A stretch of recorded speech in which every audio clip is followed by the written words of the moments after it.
এর আগে ব্রিগেডিয়ার সাকাত কইছিলেন না আওয়ামী লীগকে দল গুছাইতে, আজকে আসিফ নজরুল পিছে মুজিবের ছবি নিয়ে কইলেন আওয়ামী লীগ ঐতিহ্যবাহী দল, তার সংগঠন করার অধিকার আছে। ব্যক্তিগতভাবে আমি মনে করি কোন রাজনৈতিক দলকে নিষিদ্ধ করার পক্ষে আমি না। আওয়ামী লীগ বাংলাদেশের স্বাধীনতা সংগ্রামে নেতৃত্ব প্রদানকারী দল, বিভিন্ন গণতান্ত্রিক সংগ্রামে এই দলটার অবদান ছিল। গত 15 বছর তারা যা করেছে সেটা তাদের ঐতিহ্যের সাথে যায় না। মানে বুঝছেন তো, এই এনজিওগ্রাম সরকারের কাম হইতেছে আওয়ামী লীগকে সাফসুতরা কইরা আবার মানুষের সামনে পরিবেশন করা।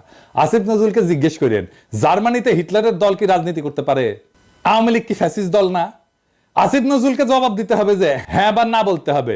জয়তে বললে চলবে না, যদি কিন্তু ইত্যাদি ইত্যাদি বললে চলবে না। কোন অথরিটিতে আসিফ নজরুল বলে যে আওয়ামী লীগের রাজনীতি করার অধিকার আছে? শেখ মুজিবের ছবি ভাস্কর্য যেই জনতা ভেঙ্গে ফেলা বিপ্লবের বিজয় ঘোষণা করেছিল, সেই নিন্দিত স্বৈরাচার ফ্যাসিস্ট হাসিনার পলিটিক্যাল আইকন মুজিবের ছবি পিছনে লাগায় যে উপদেষ্টাগরি করতেছেন, এইটা কি জনগণের অনুমোদন নিয়ে লাগাইছেন পিছে? জনগণ তো এটা ভাঙছে, আপনি পিছে লাগায় রাখছেন কেন, টেঙে রাখছেন কেন?